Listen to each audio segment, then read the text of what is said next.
Substance. Stories about the stuff that shapes our world. In many ways, hydrogen is at the foundation of this question of energy and habitability. It's the first thing we look for. It's becoming potentially an important part of how we're going to try to address humans' future, which we have compromised by this massive unplanned experiment in climate change and global heating.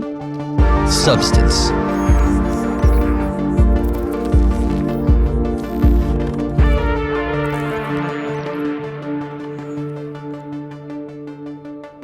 We humans are builders. We are creators.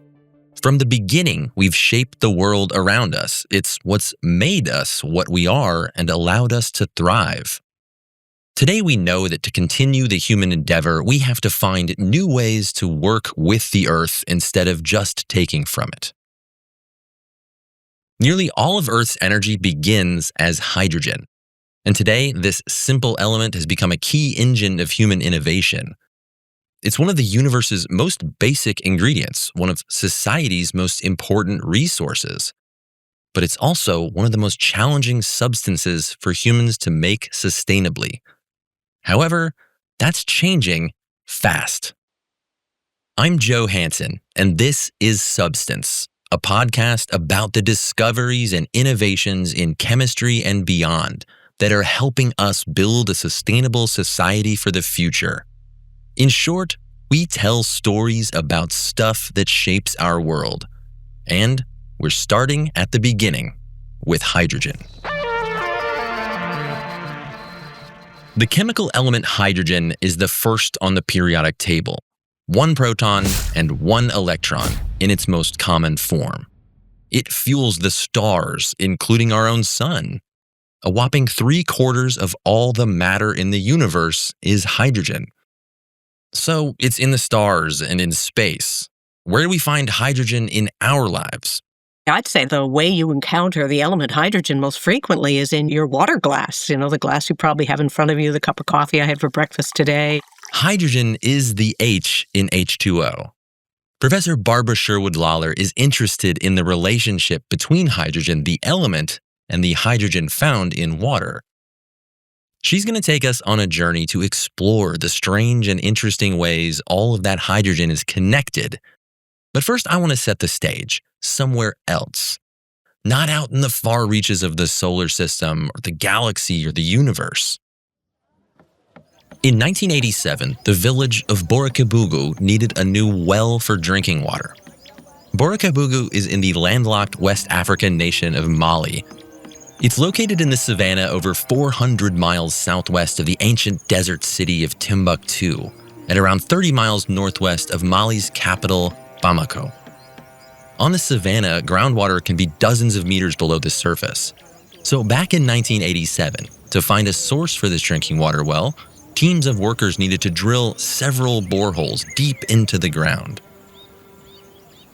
One of these boreholes had drilled down 108 meters and had still not hit water, so they basically gave up on it. But overnight, something began to seep out. Not liquid, but gas. The next morning, a worker returned to investigate the borehole. He lit a cigarette, then peered into the well, and boom!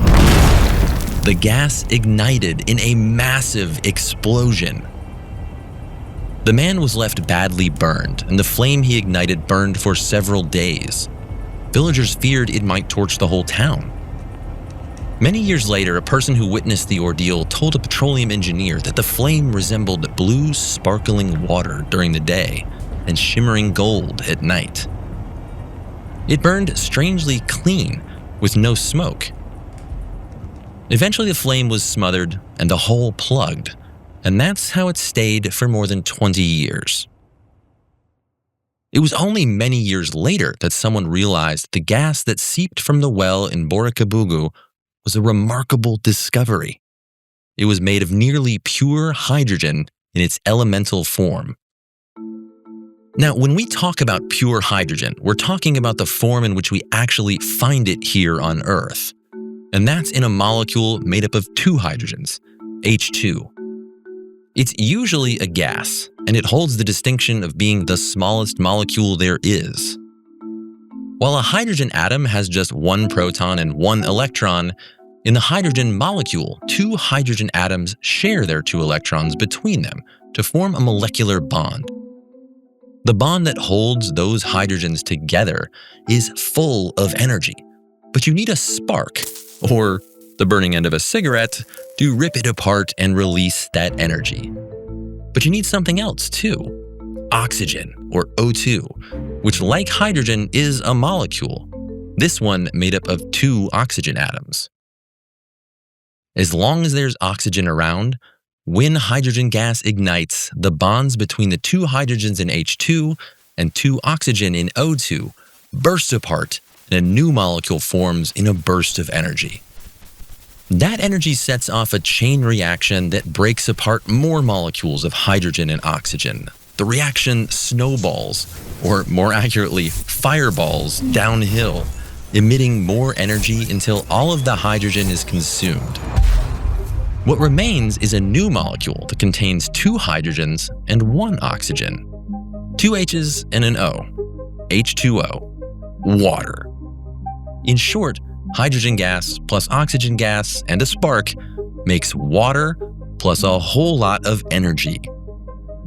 This is remarkable, and it's important to our story because it means that, unlike fossil fuels, which emit planet-warming carbon dioxide when they burn, burning hydrogen only emits water, making it one of the cleanest fuels there is. So we know that the ocean floor produces hydrogen. We know that the continents produce hydrogen. How could we as humans take advantage of natural hydrogen for green energy transition, for battling climate change? If we could even harness some of this, even a small proportion of this, could be useful to humans. There's enough there that if it even gets a small amount of what's out there, it could potentially help us in terms of either reducing the costs or decarbonizing the existing need for hydrogen. We produce hydrogen through industrial and chemical techniques. We put a lot of chemistry and energy in. It costs money, electricity to do this.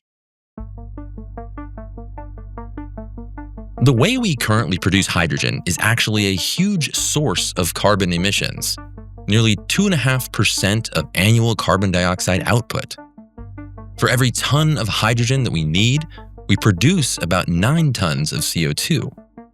That's because almost all the hydrogen produced today comes from fossil fuel. You heard that right. By letting steam react with oil, natural gas, even coal, we can collect hydrogen.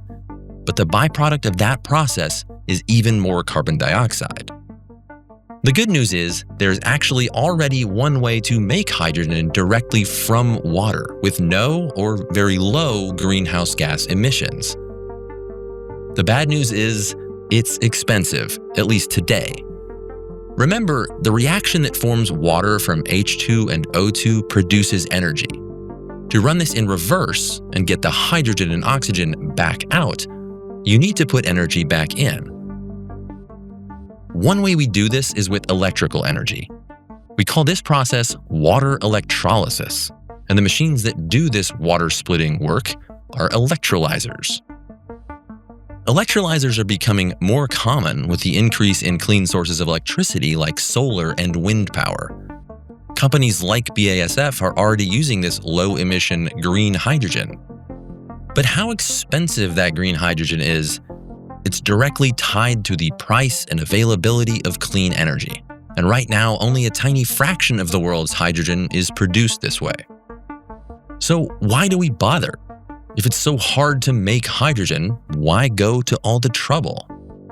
Most hydrogen today is used for its chemical reactivity. It's key to manufacturing many of the trappings of modern society. More than that, hydrogen is critical for feeding the world. That's because the majority of hydrogen used today is used to manufacture fertilizers. So if we care about food supply, sustainable, equitable food supply, then we need to understand fertilizers, and fertilizers come from hydrogen. And if we can do anything to reduce the costs of producing hydrogen or to decarbonize the production of hydrogen by using, for instance, some portion of natural hydrogen, then that's a worthwhile enterprise. Of course, Barbara wasn't thinking about the food supply when she first encountered hydrogen. She wasn't thinking about hydrogen at all. But Barbara would eventually go on to be one of the first people to realize something huge, that hydrogen gas was naturally forming underground in the middle of continents. Or at least one of the first people to publish her results and have people start paying attention. I'm very careful about, saying, who was the first person to ever find hydrogen. Well, it might have been somebody before me, but it didn't get published in the same way. Barbara is a geologist, or, as she prefers it, an earth scientist. Earth sciences ask questions that really, really matter to human beings. Barbara didn't encounter earth sciences until university. It just wasn't a subject that most high school students ever encounter, unlike chemistry, physics, and biology. In the 1980s, when she was in school, this was a time when incredible new discoveries about our home planet were popping up everywhere.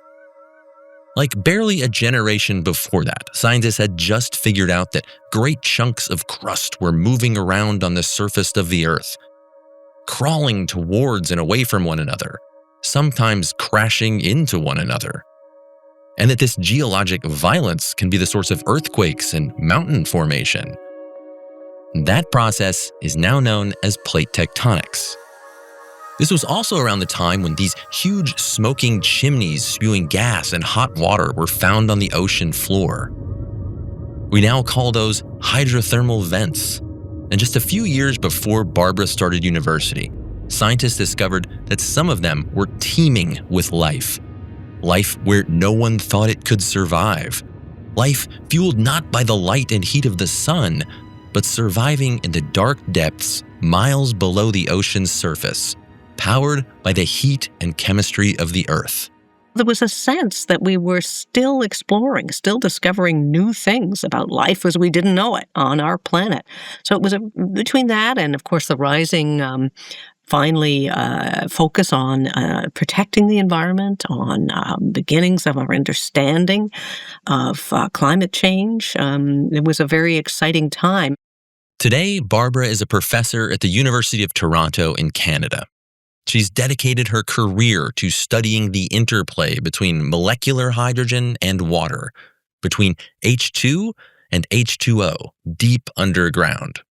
Back in the mid-1980s, at almost the same time drilling began in Mali on the other side of the world, Barbara was a graduate student working in Canada on what she thought was a more practical problem.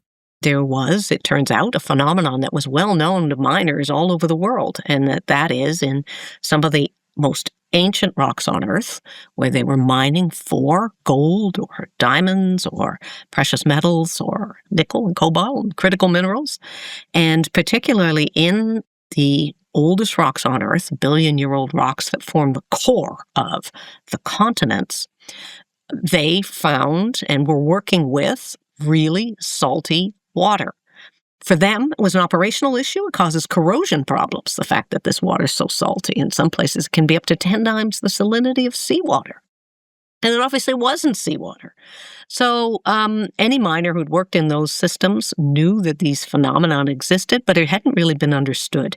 We were asked by one of the mines to come in to take samples of this deep salty water and these funny bubbling things that were happening with that salty water and tell them really what it was and how it got there and how much they might expect to get, because that helped them figure out how to deal with the corrosion issues associated with it.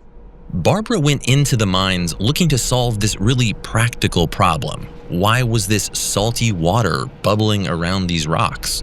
And how could miners deal with it? She ended up discovering something that would change how people thought about the planet.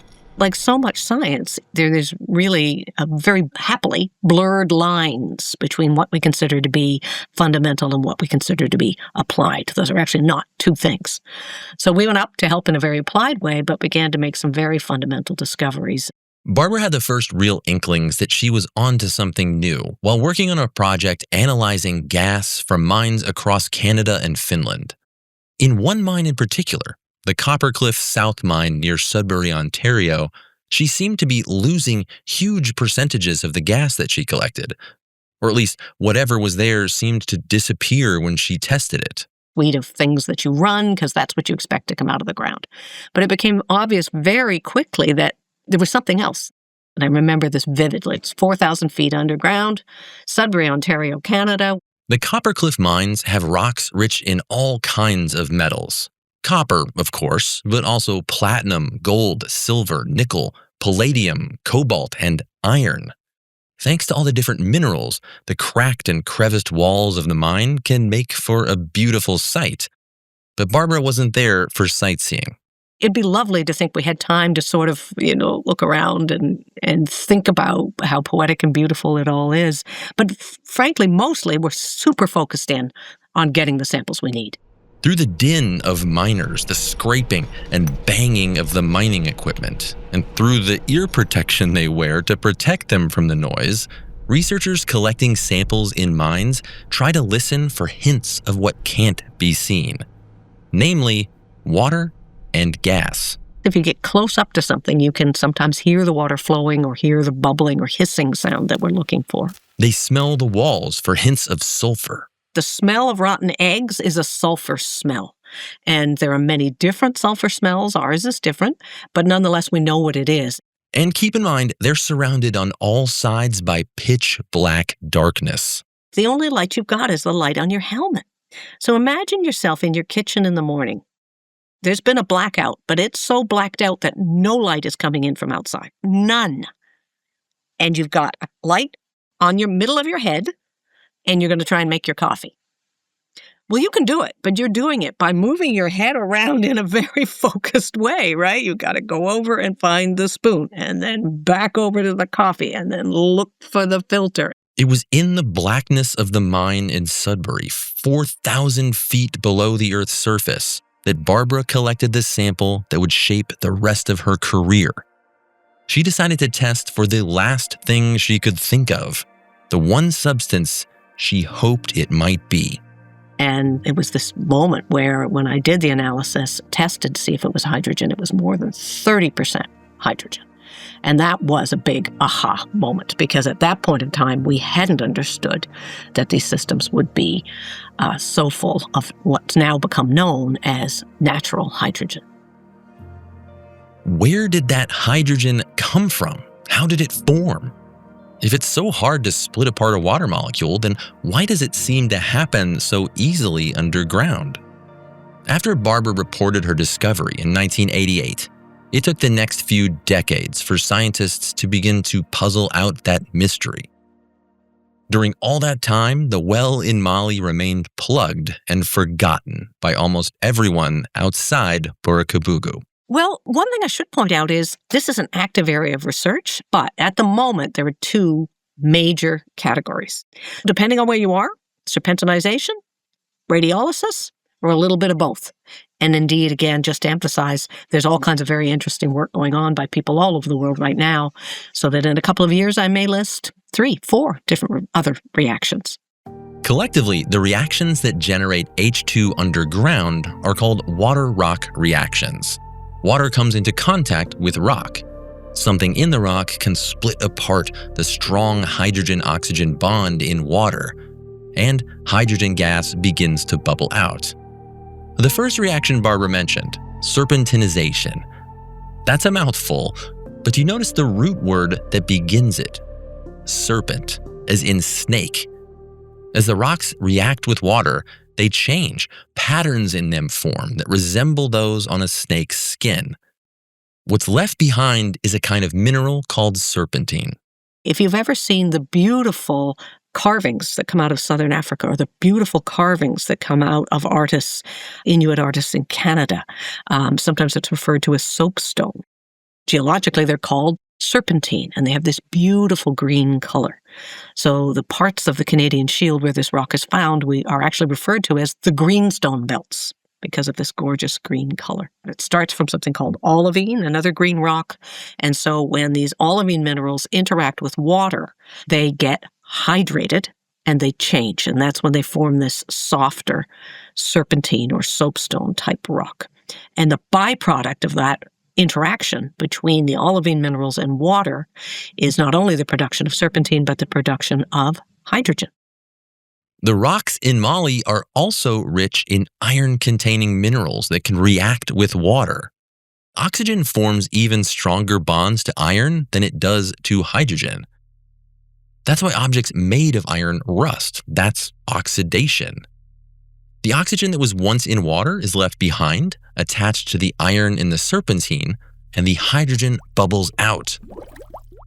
In Canada, the minerals that undergo serpentinization are found in some of the oldest rocks, the ones that make up the very roots of the continents.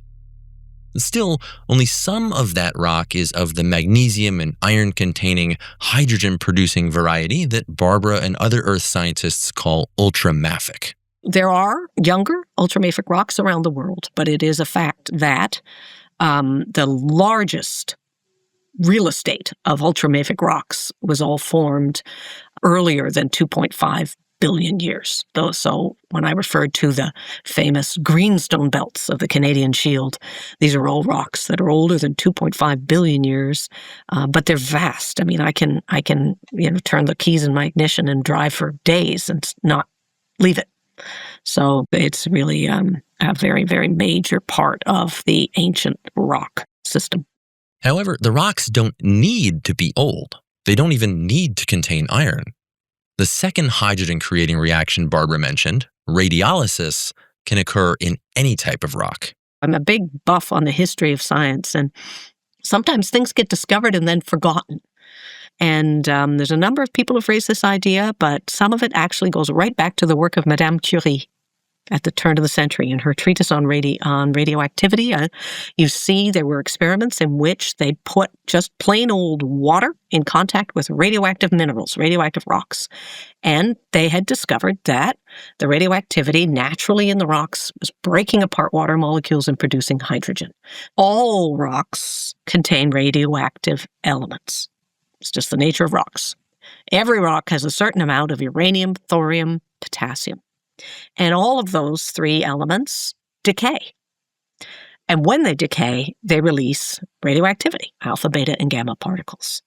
And so we know all the way back to Marie Curie that if those alpha, beta, and gamma particles contact water, they can split it apart and produce hydrogen. So that process is called radiolysis, or radiolytic decomposition of water. A graduate student at Princeton named Lee Hung Lin was working in a place where there were no ultramafic rocks to be found, but the rocks there still produced hydrogen. It turned out this radiolysis was happening inside the Earth. So what Lee Hung did was to show for the first time that this was not just some sort of curiosity that's happening in the laboratory, it's actually happening in the real world, in these rocks, and is producing enough hydrogen for the microbes to eat that. Yes, you heard that correctly. Microbes inside the Earth eating hydrogen.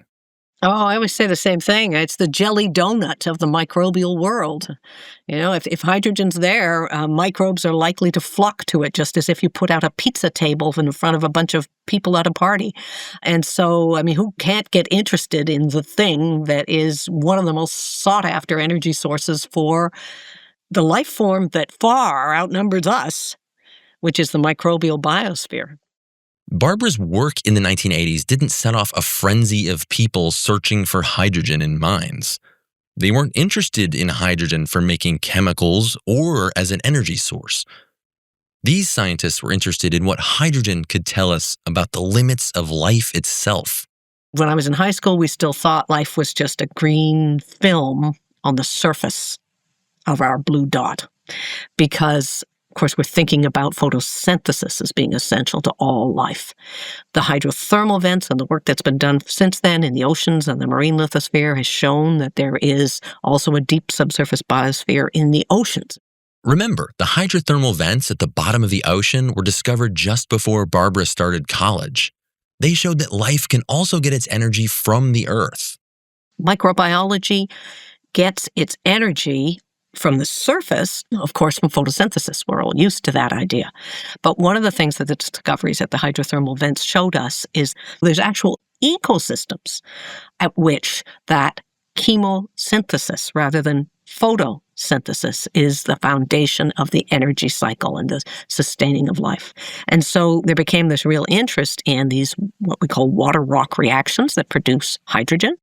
In 2014, Barbara, along with several colleagues around the world, published a study that showed that rocks deep beneath the ground on all the continents could produce as much hydrogen as rocks on the ocean floor. This meant they could also harbor life. The continents are not sterile if you go down a little bit. In fact, they're more like Swiss cheese. There are spaces and water and energy-sustaining chemistry like hydrogen-producing reactions. So our continents, too, are habitable, even to depths of 3, 4, maybe 5 kilometers. And so it changed how we think about the habitability of Earth and where we can find life.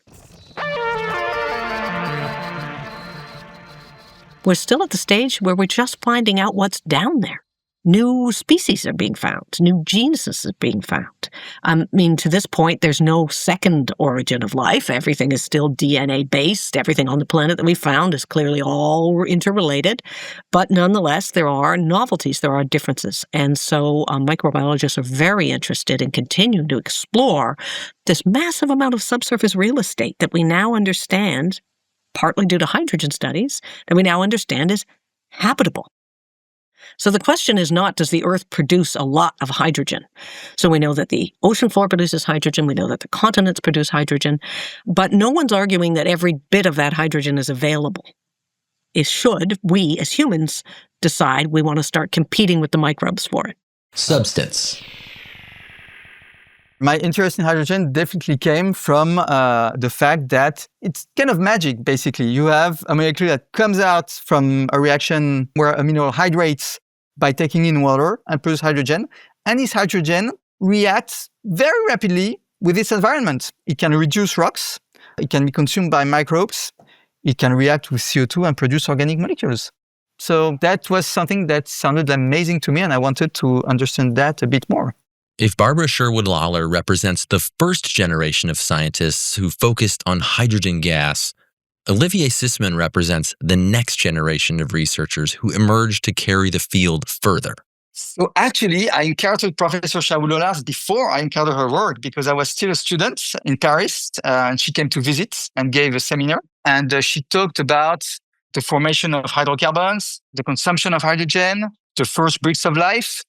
And she made a very, very complete and extraordinary lecture that basically stayed with me to this day.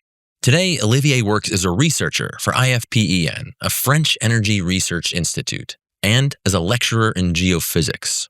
And for the past 10 years, I've been working on native hydrogen emissions, collecting rock and gas samples around the globe whenever the opportunity arose, and mentoring students on the subject.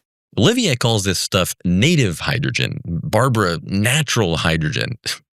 What else is it called? Geologic hydrogen, geogenic hydrogen. There used to be white hydrogen, but there's really no difference in all those names. Okay, so whatever you want to call it, the key is the Earth makes hydrogen. And Olivier, like Barbara, studies that process. While Barbara's journey into science started underground, Olivier's dreams began among the stars. I became a geoscientist firstly because I was always interested in the formation of planets, and not just Earth. The solar system, distant planets. And then I realized there was a lot to understand about what was going on planet Earth, how life had appeared. And so that drove me to study the appearance of life on Earth. And my first internship, when I started doing my undergrad, was on the first traces of life in Archean rocks. Archean rocks are very, very old rocks, over 2.5 billion years old. Those are the same age as the rocks Barbara mentioned that host ultramafic rocks, the rocks that make up most of the continents. And many of these ancient rocks formed when life on Earth was young. Still, though it was the idea of life elsewhere that sparked Olivier's interest, he did eventually have to come down to Earth. Not because that's where the rocks are, but because of more everyday human concerns. I was very much interested in energy, and studying those processes, I found out that they were very important because those processes that made the first bricks of life, those first molecules, they're the same ones that consume the hydrogen. So if you want to understand whether or not you can get an accumulation, you have to understand the chemical reactions that is going to make the hydrogen go away. After he finished his PhD, he boarded a massive research ship designed to drill into the ocean floor almost 6 miles below the waves. Scientists on that ship and its predecessors helped redefine what we know about the Earth's geology, from advancing plate tectonics to studying deep sea life. I remember very distinctly we got into Los Azores in the middle of the Atlantic Ocean, and I saw that gigantic drilling ship with the steers going up. And so I had my large suitcase with all my scientific tools that I brought up, and I was going up the stairs. I was feeling like this is exactly what the great geoscientists of the past 50 years have done, climbing up those stairs. We got one night sleep, and the ship sailed off into the big blue. And the first thing that happened, which I had not expected because I'm used to doing sailing, I got seasick. I rushed myself to the side of the boat. There must have been 4 or 5 of us, and that lasted for the first 24 hours. I did not take in anything that was being told to us. I was completely sick. And then after 24 hours, I got accustomed to the movement of the boat, and the real fun started. We navigated for about 3 days nonstop to get to the first drilling sites. And that was on serpentinite mud volcanoes, the only active mud volcanoes on the planet spitting out serpentine. The boat wasn't staying in the Atlantic, but instead headed around Africa towards the Pacific. Those serpentine mud volcanoes border the Mariana Trench, the deepest part of the ocean. While volcanoes that belch mud, water, and gases exist all over the world, the ones near the Mariana Trench are special. They're the only ones in the world producing serpentine, that green mineral left behind when rocks generate hydrogen from water. And of course, there are lots of scientists on board, microbiologists that were interested into actually living organisms. Others were just interested in hard rocks. And I was interested into maybe finding gas, such as hydrogen. And there was nothing of interest for me on the first week. But the second week, we arrived on another mud volcano. And then as we started drilling, one of the staff said, this is weird. There's a lot of pressure coming back up. And so when the cores come back up, 10 meters for 10 meters, I just saw the cores just splitting apart on deck and gas coming out. And so very quickly, I sampled it, I analyzed it, and it was hydrogen. And I thought, this is the great discovery. What I had not accounted for is that I was the only one really interested in the hydrogen. And all the microbiologists who were there, they analyzed the water and they said, those conditions are way too extreme for us to find anything interesting. We should move. And then I looked up at the mission chief and said, no, we can't move. We have exactly what I've been searching for the past 3 to 4 years. And he said, so we managed to stay on site and continue accumulating rocks, gas, and data. From that expedition and others that followed, Olivier was able to learn more about the chemistry of these rocks at the bottom of the Atlantic. The fact that hydrogen is reacting to make all those molecules, those first bricks of life, it's still happening right now, either because it's reacting with other inorganic molecules such as CO2, or because it's being consumed by microbes. And so that's key into understanding whether or not we can have viable reservoirs of hydrogen, viable accumulations over time, because hydrogen is consumed very, very rapidly in the subsurface, and we need to understand in which conditions it can actually survive long enough to create a viable economic accumulation. The rediscovery of natural hydrogen in Mali showed that natural hydrogen might be a resource worth seeking. In its wake, a new industry has emerged. Over the past 5 years, people have started to take its potential more seriously. Olivier is on the front lines. Since 2 years ago, I've become a co-leader of the International Energy Agency Technical Collaboration Program on native hydrogen. And so I work with colleagues from all around the world to bring new data and recommendations to the energy industry and the governments that are interested in this potential new source of energy.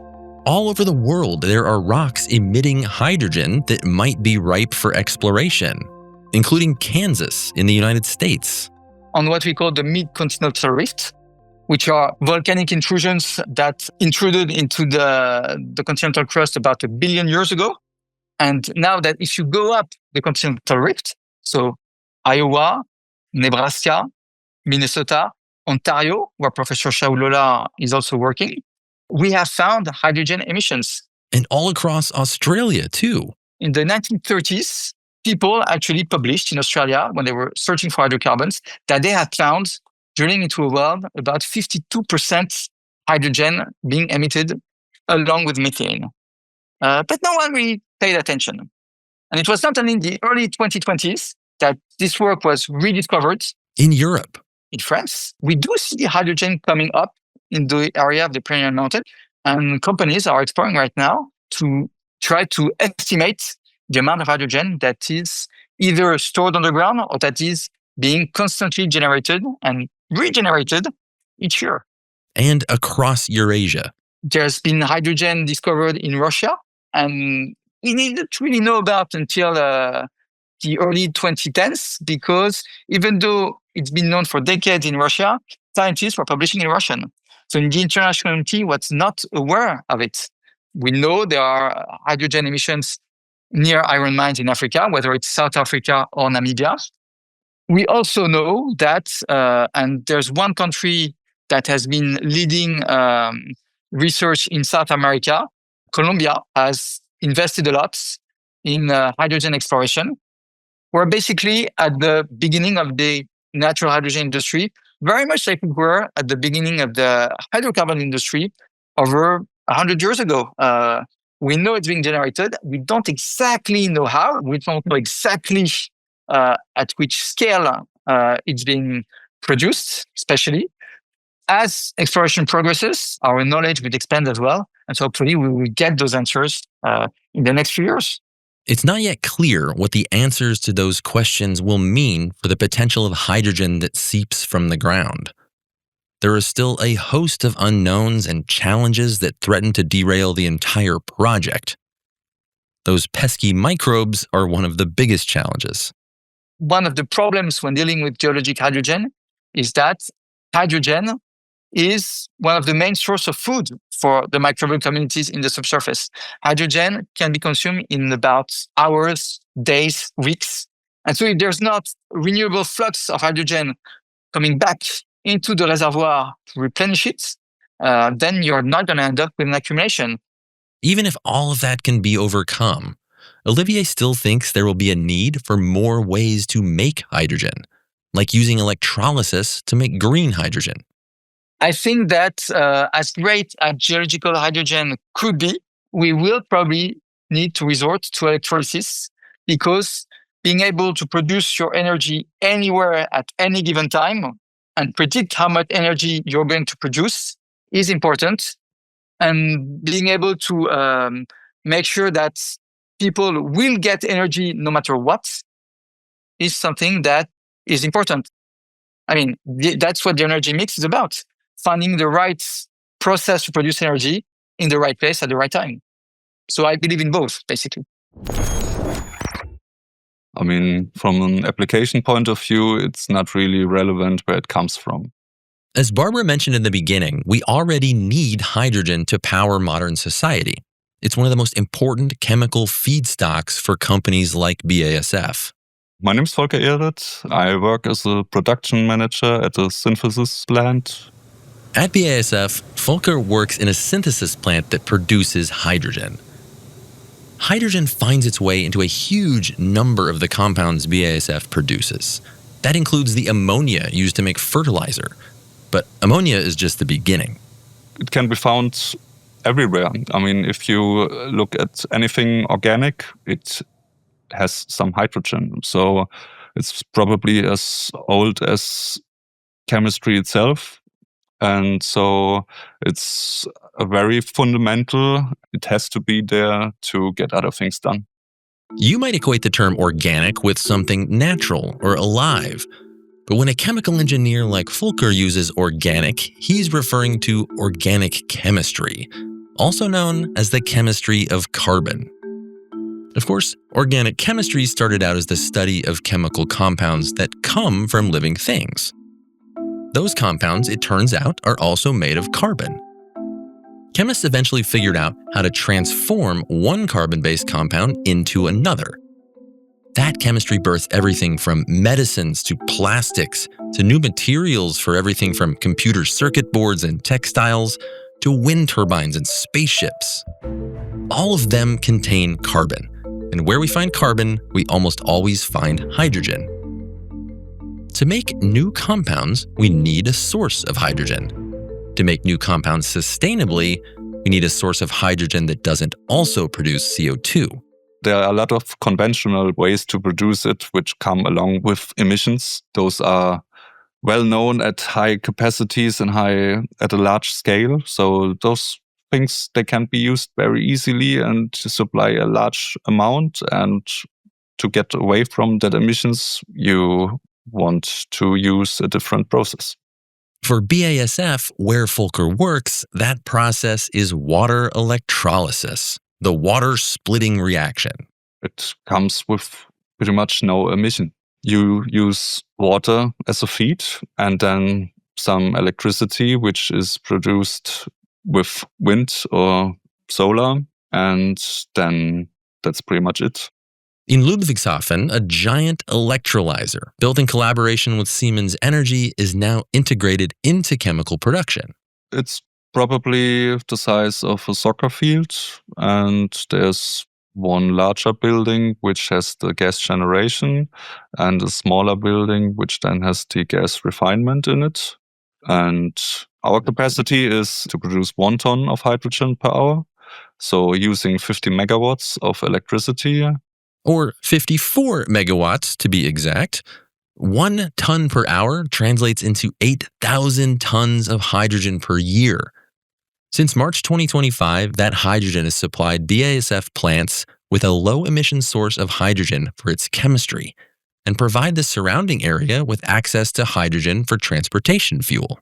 Here in Ludwigshafen, we supply, say, around about 70 plants that consume the hydrogen we produce.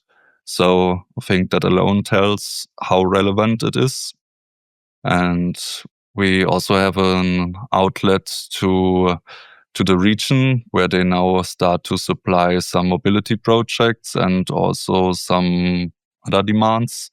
So it's pretty much everywhere already. And I think that demand will develop and increase. While natural hydrogen has potential to help meet that increasing demand, water electrolysis is currently the only way to produce hydrogen with low carbon emissions. As Olivier Sissmann pointed out, even if natural hydrogen works out, electrolysis will still have many advantages. Hydrogen can be produced where it's needed, when it's needed, and having more ways to get hydrogen will only help bring the price of hydrogen down so that each source can be tailored to its use. Hydrogen in Mali can power villages. Hydrogen found near an iron mine might allow for nearby production of low-carbon steel. Green hydrogen in places like Ludwigshafen can continue to be an integral part of the chemistries that power modern society and the local transportation network. Sometimes people say to me, oh, this use of hydrogen is new. Well, no, some of these things they're suggesting is new, but some of it is a giant hydrogen economy that we've been relying on for a long time. Hydrogen is at the heart of the human endeavor. It's in our factories and beneath our feet. It connects us to the stars and to life in the farthest reaches of our planet. Hydrogen is the element that makes up molecular clouds in the galaxy that you see from far away with your telescope. It's the gas that's being emitted at mid-ocean ridges at the bottom of the ocean that allows big life communities to develop. It's the gas that's produced and become an energy source when you dissociate the water molecule. It's the lightest element. It's the most abundant element. It's everywhere, basically, even though you don't see it. The story of hydrogen shows how research into life's origins can lead to innovations that carry us into a sustainable future, a future that uses nature's most simple gifts to protect everything we've built so far, so we can go on building, creating, and living in a world in balance. There's a lot to learn. There's a lot to do still about hydrogen. This is just the beginning. Next up on Substance, plastic. An extraordinary material that has changed life as we know it. But can we find a way to keep reaping those benefits while reducing the waste that's come along with them? Join us on our next episode to answer that and more. This has been Substance, stories about the stuff that shapes our world. Substance is a podcast by BASF, produced by Territory Agency in collaboration with WakeWord and me, Joe Hanson. Research and scripting by Danielle Sedbrook, Claudia Doyle, Hardy Roda, and Joe Hanson.